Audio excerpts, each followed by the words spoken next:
Hi, Larry. I love your show, and I can't go through the day without listening to it. Thank you, sir. I was an officer in Gardena and San Jose for 31 years. And if you remember, the LA City Council banned the LAPD from using the carotid restraint, is what it's actually called. The chokehold was gotten rid of decades ago because it breaks bones in the throat. But suspects were dying because they were getting the carotid restraint, which restricts the blood flow to the brain. So they banned it in the early 80s. Well, the LAPD told them, you're only going to leave us with 3 force options if you do that: voice, baton, and firearm, because they didn't have tasers or chemical agents back then.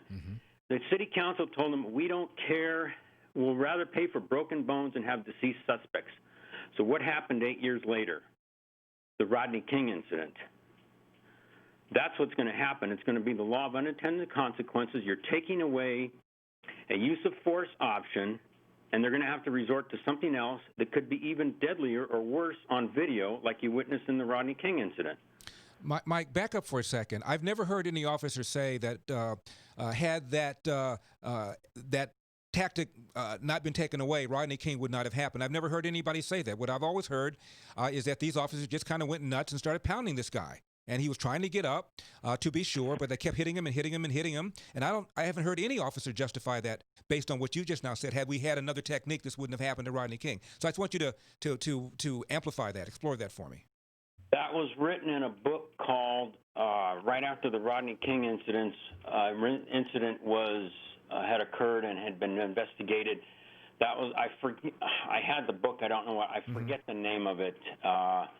It was documented in that book, pretty well documented, that use of force option when Rodney King had was no longer available to them.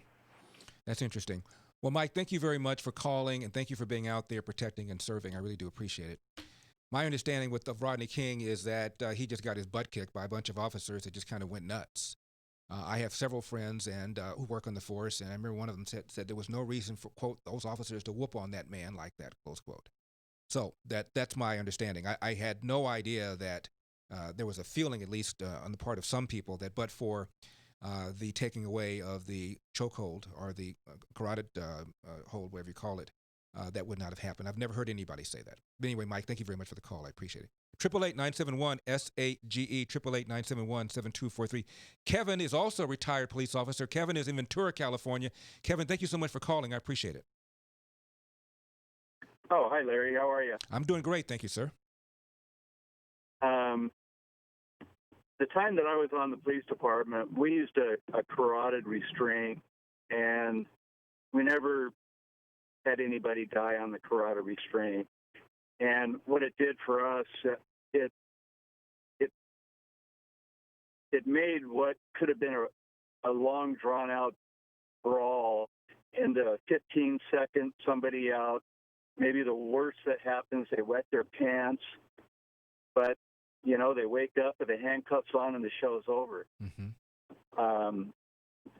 They did, you know, I know LAPD used the bar arm, but a lot of police departments use the carotid restraint, and it's relatively safe. So, Kevin, you see it every night in MMA or... I'm sorry, go ahead, Kevin. You see it all the time in the MMA fights. They get choked out with a carotid, and I mean, it's compared to what it could turn out to be, it was a relatively safe way of ending it. Well, Kevin, that's my next question. Kevin, we have about 30 seconds. What could it turn out to be if that tactic is taken away, was taken away? What could it turn out to be? Well, if you have someone that you're fighting, they try to grab your gun, or you're in a foot pursuit. Things get dangerous real quick. If you can put someone down and handcuff them, then the situation's done. Kevin, thank you so much for the call. And again, thank you for being out there protecting and serving. 888-971-SAGE. Next up, we're going to talk to Deputy Rivers, Houston, Texas. I'm Larry Elder. Larry Elder, all true, all devastating.